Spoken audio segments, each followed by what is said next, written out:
This is Rock and Roll English. Real people, real English. Here's your host, Martin Johnston.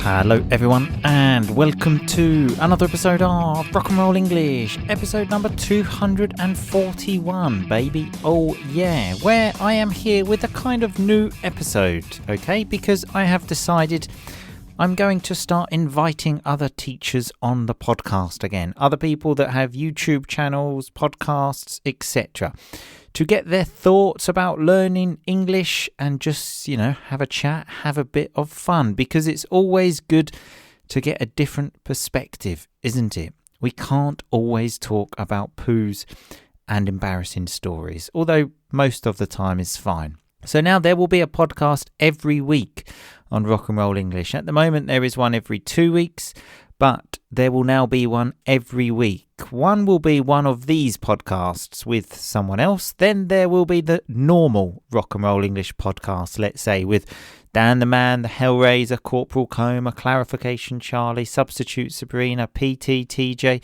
and all of the rest, okay? One more thing before we start. Remember, today is the last day to sign up for the Rock and Roll English family at the discounted rate of €20 a month, as it is now going to be $25 a month. And I will also be doing a Facebook Live this evening at 8:30 p.m. Italian time, okay? So go to Facebook at 8:30 Italian time this evening. Go to the Rock and Roll English page and you can ask me any question you want about the pod or the Rock and Roll English family. And speaking of the family area, if you would like to join, simply go to rockandrollenglish.com/family, okay? And you can even do that on your phone right now because I have put the link in your podcast app. Anyway, let's move to today's show. Today I speak to Emma from Pronunciation with Emma. She also has another channel called Procrastination with Emma.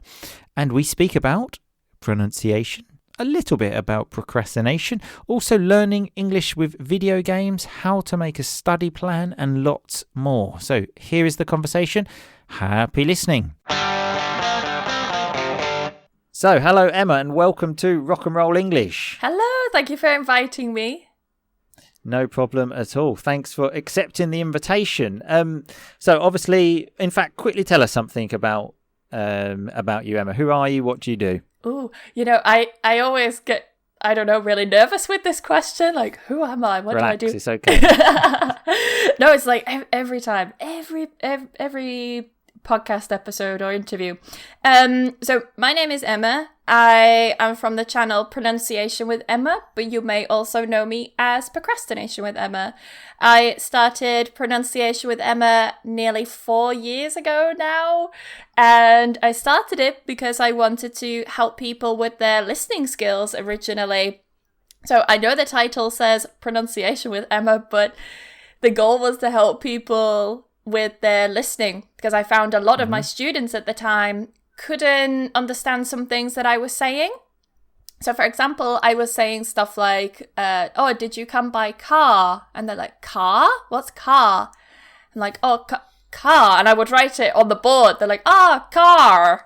Or they would say like with an American accent, like, car. I'm like, no, that's not what I said. I said car.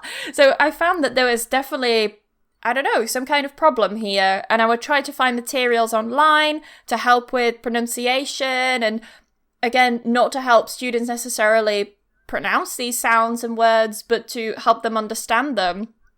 And I couldn't really find anything, like nothing that I deemed fit for what I was looking for. I had something very specific in mind and I couldn't find something for it. So I thought, you know what? I'm gonna make some stuff myself. I'm gonna do it myself. And here we are with that, like nearly 4 years later. And then the Procrastination with Emma stuff started about a year ago. And I started teaching English through video games. And I then later started a podcast just as another way to... I kind of joke and I say with my listeners and viewers on Twitch, like, it's almost like my kind of therapy time, because I just like rant in that podcast about different topics, or I answer questions and just rant. I'm the same. This podcast is just I just like rant on the podcast, and it's like you said, like therapy basically. It is. Otherwise, I would be paying someone to listen to me, but instead, people around the world listen, which is great. It's even better, actually. Yeah. Exactly. Yeah. But yeah, so I think you do those two things that you mentioned, pronunciation and procrastination. I do have difficulty with words that are more than 2 syllables that I always say on this podcast. So that was quite difficult for me to say, but I think I just about got there. Yeah, well done. Yeah, thanks.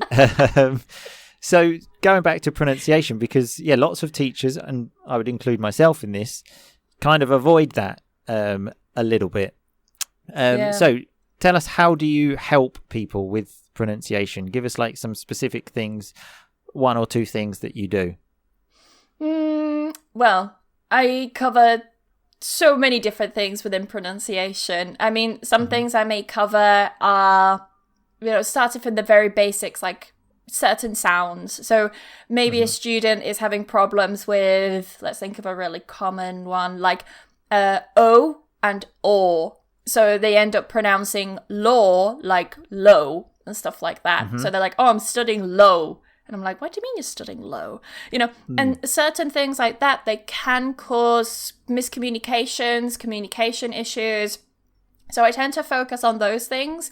And depending on the goals and the needs of the student, because I'm very realistic with my students. Like, if they come to me and they say, I want to sound like a native, I'm like, well, that's not going to happen. I'm sorry. Like, we can work on getting your accent to, something close to what you want to do. But I'm sorry, it's not going to happen. And I will explain why. Like, I'm not there selling them a false dream. I'm very realistic and I want them to know that.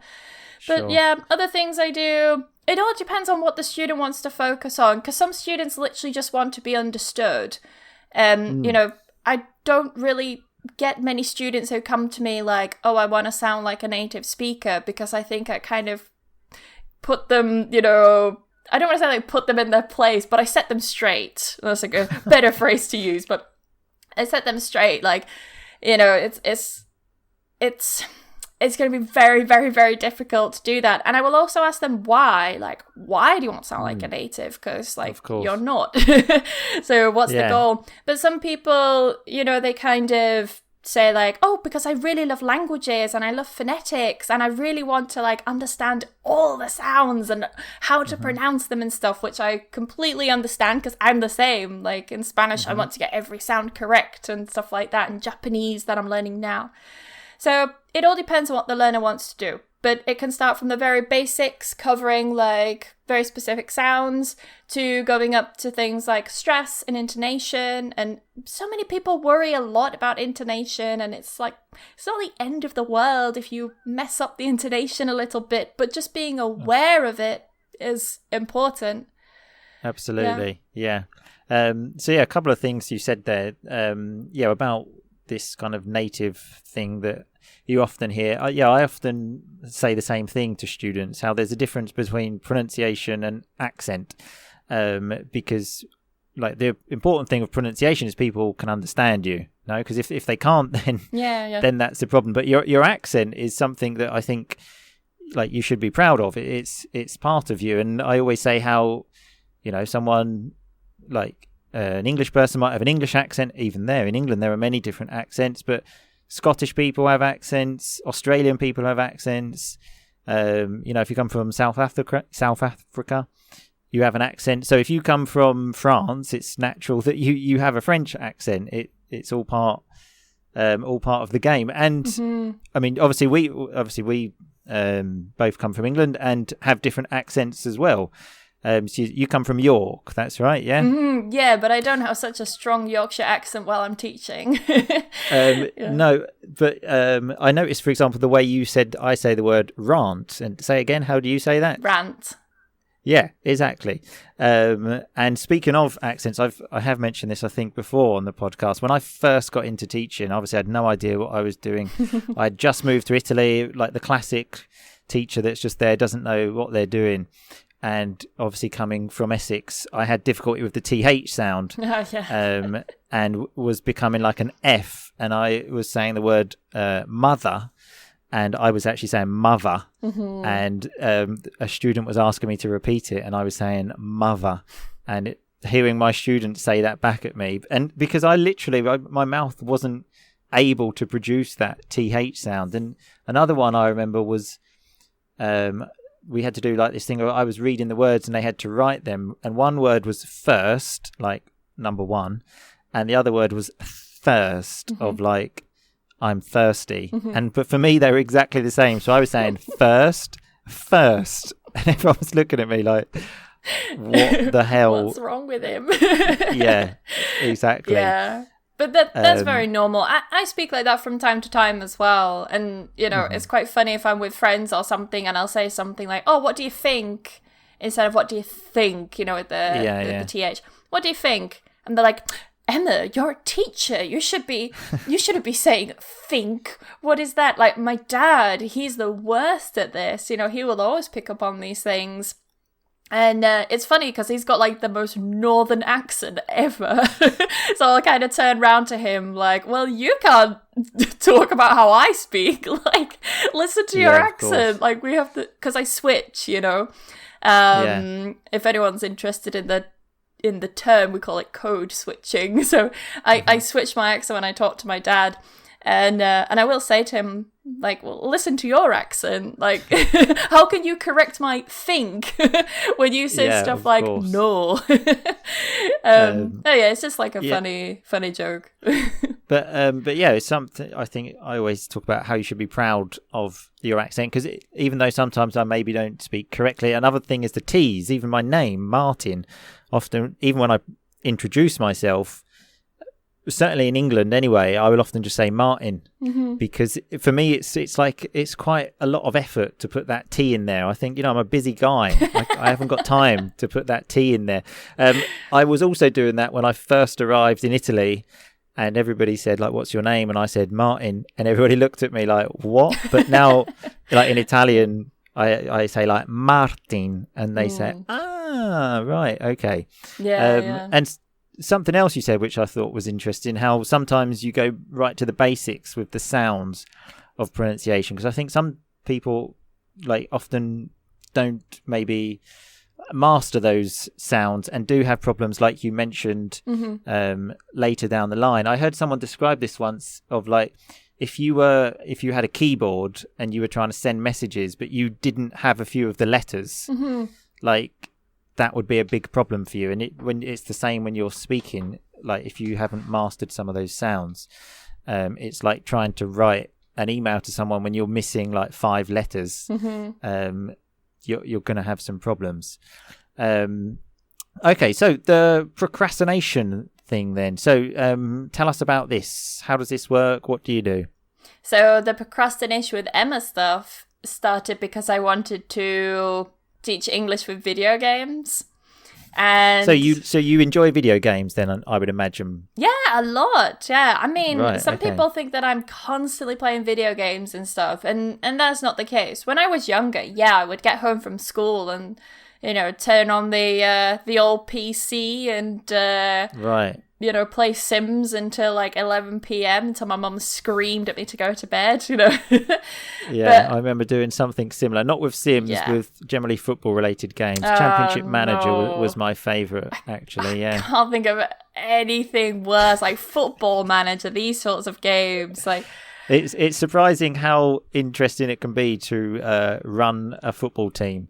And so I spent lots of hours on that, and I did hear someone once talk about this, saying how ridiculous the concept is. Could you imagine there was a game of like running an office? Like it would just be the most boring thing in the world, but for some reason running a football team seems to be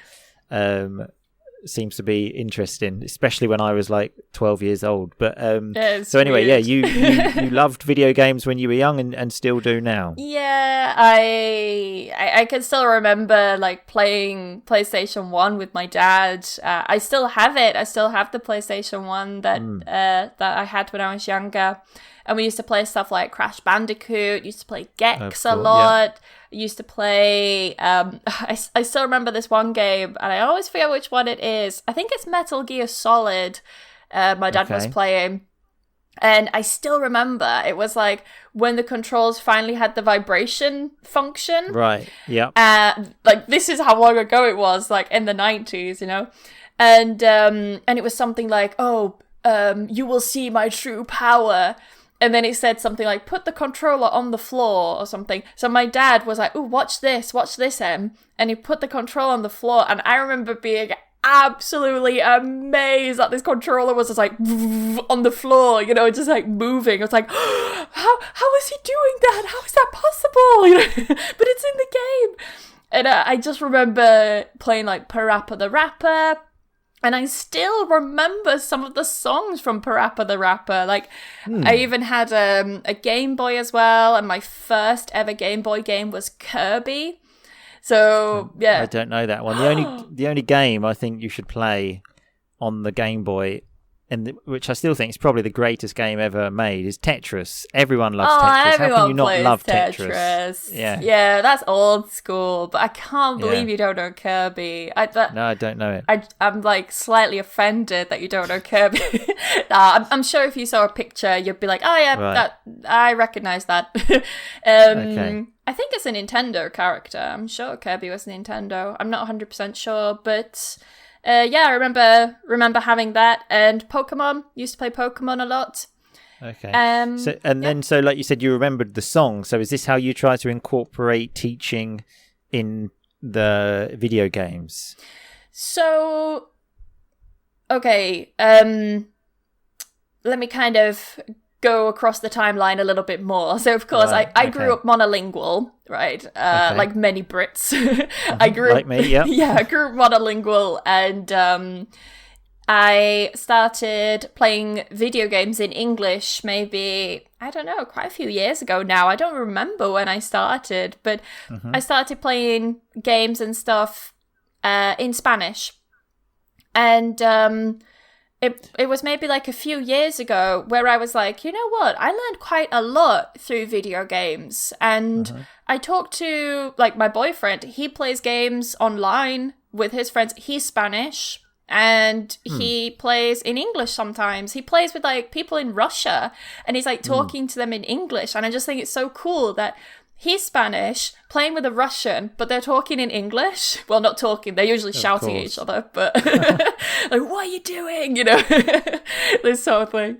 And I just remember kind of watching him, like, observing, you know, what is he doing? Like, how is he learning? And then he even got to a point where he was playing with so many Russians that he started picking up, like, Russian phrases. So there was one time I was just sitting on the sofa and he was playing a game. And all of a sudden he started, like, saying something. And I was like, hold on, that's not Spanish. So I said to him, like, what did you say? Because maybe he said something in Spanish, but really fast. I don't know. What did you just say? And he turned to me and he kind of chuckled and he had this, like, little cheeky smile on his face. He's like, I'm just talking to my Russian friends. And he's, like, learning little bits of Russian. It's like, what? Wow. I found that so cool. So, yeah, I've always thought it's, like, such a good idea. And I tried to find other teachers who were doing this online, like on YouTube, on Twitch. And if people don't know Twitch, I'm sure we'll talk about it in a moment. But Emma had to explain Twitch to me in our pre-podcast chat. Everyone I talk to, they're like, what's Twitch? Yeah. So don't worry if you don't know what it is. I'll explain it more in a moment. But yeah, I was looking on Twitch trying to find an English teacher who teaches games or even teaches Spanish with games and stuff, like, for me. But I couldn't find anyone. And I really wanted to, like, network with someone who did that. And I thought, you know what? Seeing as I can't find someone, I'll do it myself. So I started streaming on Twitch. And for people who don't know what Twitch is, it's just a live stream platform. Like, the way I described it to Martin was, it's like YouTube. So you go on YouTube to watch videos, but you go on Twitch to watch live streams.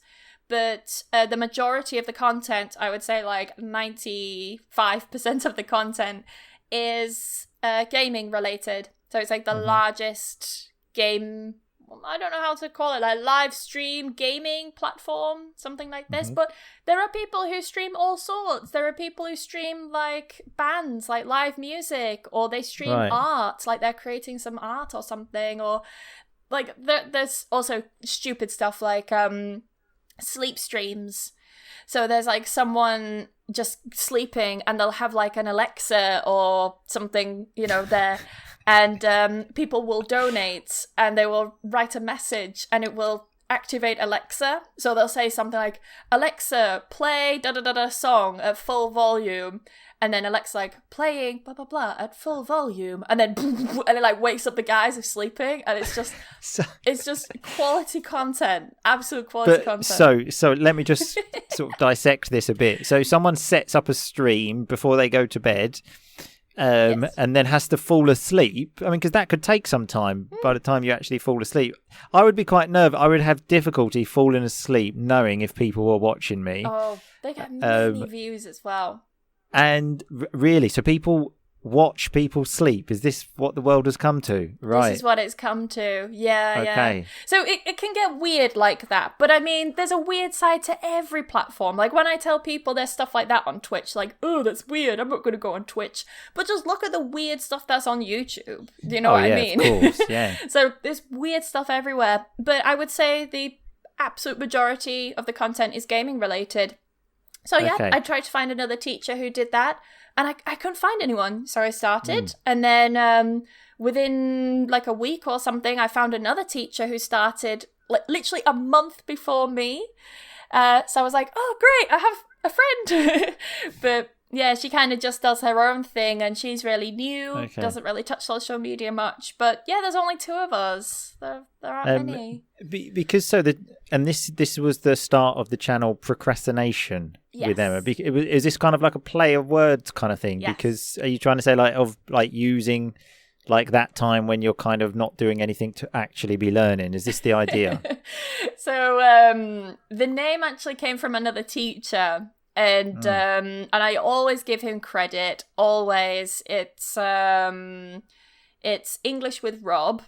So shout out to him. Okay, yeah, I've had English with Rob. I mean, that's not his actual name. No, like his name isn't English. You know. Yeah, exactly. Yeah, English with Rob. English is his first name, with is his middle name, and Rob is his surname. Yeah. Oh, you know him then. You know English. Yeah. So yeah, English with Rob. I remember I said that I posted on my Instagram story something like, oh, I would really like to start teaching English with video games. Can someone suggest some names? And people were like, video games with Emma, gaming with Emma. I was like, oh, these are a bit boring, aren't they? I mean, nice, like, thanks for the suggestions, but you know, I wasn't feeling them, you know. It didn't have the vibe I wanted. And then Rob slipped into my DMs, bless him, and was like, I'd be so disappointed if you miss this opportunity to name your gaming channel Procrastination with Emma. And I was like, that's actually so funny.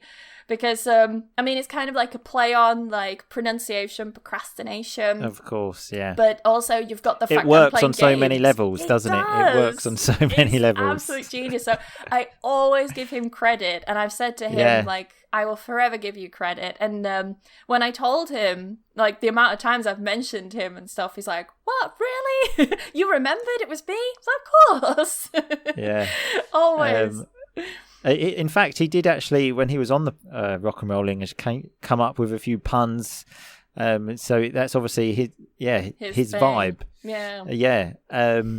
Right. Okay. Because I also saw on your videos, like you had, like, for example, how to create a study plan, for example, which I suppose is more connected to like procrastination, to how to avoid that. So I thought that could be a good idea as well to talk about to give us some tips for the people that are listening. How could they create a study plan?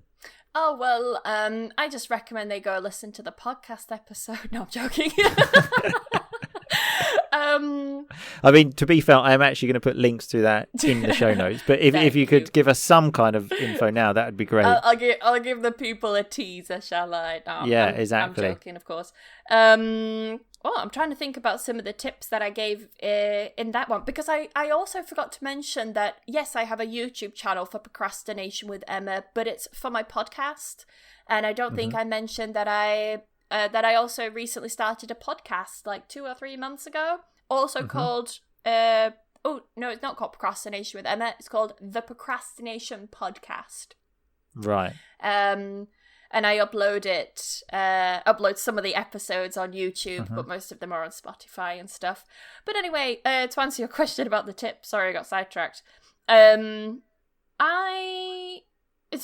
If it comes to like creating a study plan, what I recommend people do is try and integrate English as much as they can into their daily lives. So, for example, with Spanish, I don't study Spanish. I hate grammar. Like, I know I'm a teacher, but I do not learn by sitting with a book and going through exercises and gap fills. It doesn't stick in my brain. I learn by playing games, watching series, this sort of stuff. So if you enjoy playing video games, as an example, switch the game language to English or your target language. So I play Pokemon on my Nintendo Switch in Spanish. I play Sims in Spanish. And what's really good, let's take a game like The Sims, okay? No doubt people, who've played The Sims have played it for a long time. So they know what all the words and interactions mean. So if you switch the game language to your target language, say English, in my case Spanish, I already know what like 90% of the things mean just because I know what that button does and what that thing does and, what this word is in English because I see it every time. Do you know what I mean? So many of the words you'll know just from your memory of playing the game in your first language. Yeah. So integrating English that way is really useful. If you listen to the radio in your native language, just change it to one in English. Imagine you listen to the news in the morning in Spanish. Well, change it to English. Instead, listen to the news in English. Just tiny little things like that. Like, it doesn't have to be a big make thing. A difference. Yeah. Yeah. For example, one thing people often say is change your phone into another language. But I must admit, I did that as well in Italian. But then sometimes when you have to go on like settings, like there are lots of words that I don't really know in English there as well. Yeah. And when there was like a problem with my phone, I was just getting a really bad headache. So I was like, no, sod this. Yeah. I'm going back to English. I've heard other people as well tell me they've done that.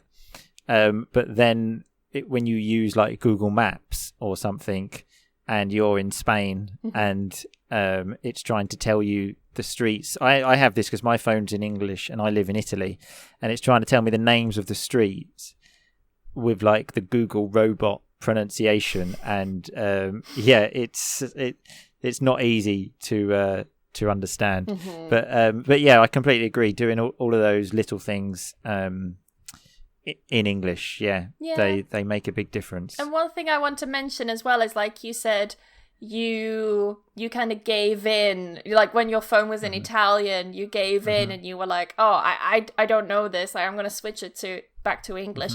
Like, some people feel that they're admitting defeat in those cases, like, oh, I failed, and I've got to switch the game back to my native language because I don't understand, or my phone back to my native language. Like, it's okay not to understand stuff. Like, why do we punish ourselves for it? So if that ever happens, I just want to tell people, like, don't feel bad. It's okay.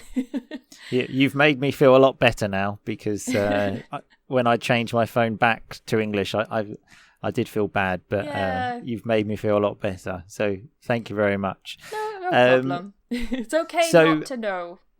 Right. Okay. Thanks.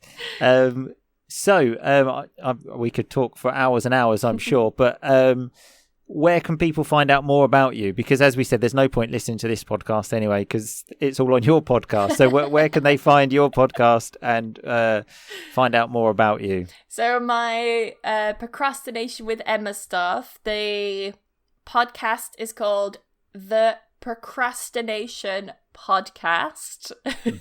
So you can look for that. That's pretty much on every platform. The Procrastination with Emma stuff is like the gaming stuff. So if you want to join me on some video game streams, like I tend to play very story-based, like story-heavy games. So story-based games where there are maybe different options and choices, and I'll say to people like, I like it. what should we do? You know, what should we do next? And like the chat get to decide the story, which is really nice. But then the pronunciation with Emma stuff, so if you can't spell procrastination, I'm sure people can spell pronunciation. So you can search for pronunciation with Emma, and I'm on pretty much every platform there, but I do very different content. There it's like very teachery sort of content, where I teach pronunciation and listening skills and things like that, with the occasional grammar video thrown in. So yeah, pronunciation with Emma and procrastination with Emma. Two different things, but still me. Okay, perfect. Just one thing I'd like to mention, actually, because obviously you do pronunciation, is it's strange how that word is mispronounced so much in England. Yeah. So many people say pronunciation because obviously the word is pronounce. Yeah. And then they think the noun is the same, so they say pronunciation. And you think if there's one word you don't want to pronounce incorrectly, it's pronunciation. It's amazing the amount of videos I see where people are like, so in this pronunciation video, I'm going to teach it. It's like, it better not be about the word pronunciation because I'm actually gonna cry here. But I mean, yeah, it for me genuinely is like nails on a chalkboard. Like I really hate that. For some people, it's saying espresso instead of espresso. For me, it's the pronunciation that gets me. Yeah. But so long as you can understand them, like we understand them, it's not the end of the world. But internally, the point I was making is that's like people in English-speaking countries that make that mistake, because so many learners worry about making mistakes, but I always point out how many mistakes like native speakers make as well. And that's just one of them. It is just quite funny how they make the mistake with the word pronunciation. So ironic, isn't it? Exactly. Anyway, Emma, it's been a pleasure talking to you. Thank you very much for coming on, and hopefully we'll hear from you soon. Yes, thank you for inviting me, and I will speak to you soon. Bye-bye. Okay, thanks a lot. Bye-bye. Okay, so I hope you enjoyed the conversation. Remember to check out Emma's stuff. I've put links to it all on the website, rockandrollenglish.com/episode 241. I will see you all very soon, people. Remember, today is the last day to get a discounted rate for the Rock and Roll English family. I will see you all very soon. In fact, tonight, I forgot, there is the Facebook Live, so I will see you tonight. But in the meantime, just keep on rocking, baby. Thanks so much for listening to Rock and Roll English. For more great content and to stay up to date, visit rockandrollenglish.com and facebook.com/rockandrollenglish. We'll catch you next time.